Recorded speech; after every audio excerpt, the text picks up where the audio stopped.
Hi everyone. Okay, I have the AnnaleseMicheal and I'll be on this channel for the next week, but that doesn't mean you can't subscribe to High Voltage or Lasha Rajenko. I'm trying to find a place to sit. You know, I don't want to sit on the grass just in case, you know, there might be dog doo-doo or something. So here we go. All right. So for those of you that missed Annalese, you like my new look? All right, here we go. I'm reading it. Okay, we left off on page 71. Okay.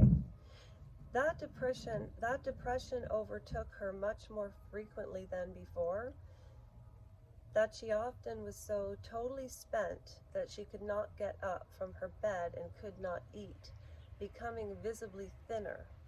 There was a pervasive, brooding sadness about her they had not seen before. Well, I'm going to stop right there. If you're depressed and you're underweight, of course you're going to appear differently than before. It's because you're malnourished.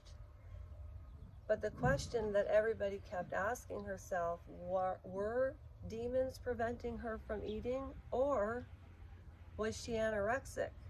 Because the argument in the trial, which we'll get to, says that she was an epileptic, anorexic, schizophrenic. I don't think you could have all three illnesses, and if that were true, she was damned. So take it how you will. Much later, when she was able to introspect again, so much later, that's very vague. When she was able to introspect again, I'm guessing that perhaps she was in therapy or back in a hospital, and her ability to introspect again would mean that she was now nourished. Her body was nourished, because when you deny food, you deny life. It's a slow form of suicide. That's what anorexia nervosa is. She did tell Peter what had happened. She had suddenly been swamped, first by a strange, cold pride, and then by a wave of mortal terror that carried with it the conviction that she was eternally damned. I didn't know of any reason why I should be damned, she said. And you know, that's a fair question in life. When you are Catholic, and she was as Catholic could come. And don't remember, back in the 50s, 60s, 70s, it was a village of Jesuits, Protestants, Catholics, and they all would fight amongst each other, which is the one thing I'll never be able to understand. Quote from Annalise: "But inside of me, I kept hearing a voice that was trying to convince me that it was so. I tried to fight it off, but it was useless." On her desk, he saw a notebook of pages. Yeah, well, notebooks usually do have pages, but at any rate, while reading them, it struck him how she was struggling to regain control. "Don't be afraid," she had written. "I don't need to be afraid. Courage, courage, courage. Be calm, very calm. Throw your anxiety overboard. You have reason to hope." But she was losing ground. Maria Klug recalled how at about this time she and Anna Lippert were in Annalese's room, just talking. Suddenly, Annalese said, "Please stop praying, it hurts. I can't stand it." Maria added, "Neither one of us had been praying aloud. Perhaps one of us might have uttered a silent prayer and Annalese noticed it." And these are question marks. When people pray or meditate, it's usually in silence. So how did she know that they were praying? It could have been, hey, explainable. She heard an utter, and maybe she had an underlining rage for her parents and she was rebelling. Who knows? We weren't there. That's what makes it so interesting, and it's really left up to interpretation.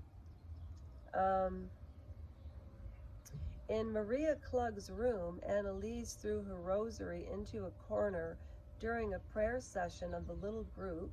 Anna Lippert told Maria that she had done the same with a bottle of San Damiano holy water, thereby shattering it. Even more disconcerting for her two friends was the fact she no longer went to church. It was no use, she said. I can only get as far as the door and not a step further. Now, if I heard somebody say that to me, I would think they were needing some help as well. Or it's just a physical repulsion or a trigger. Who knows? But from somebody to flip like that is really strange. That would be years and years of indoctrination. She knew every quote of the Bible, this girl. She took extra religious classes. She spoke Aramaic. I just find it so interesting. Okay, so it was a curious matter that of the many things that happened to Annalise that summer, this was something that stood out in her mother's mind when she spoke to the police that day after Annalise's death around the summer of 1775. She had difficulty walking. She held on to the furniture and walked that way, pulling herself along. Anna Lippert recounted, for her, even more disturbing occurrence. I remember an incident from July of 1975. I sat with her in her room and her boyfriend Peter was also present. Suddenly, right in the middle of the conversation, her face contracted into a real frozze, a hideous, grimacing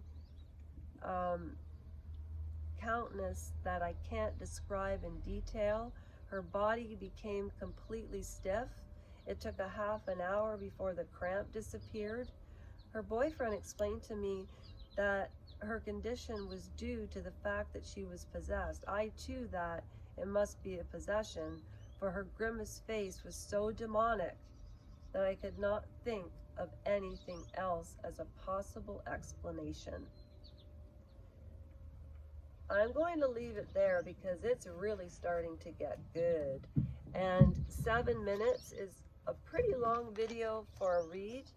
However, if you want to go to a real good book club where this girl deep dives into so many royal books, you learn so much at her channel.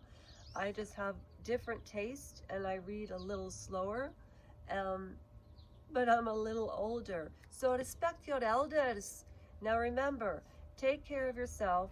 I'll do the same, and that is a wrap. Welcome, respecting aspects of all people. Bye.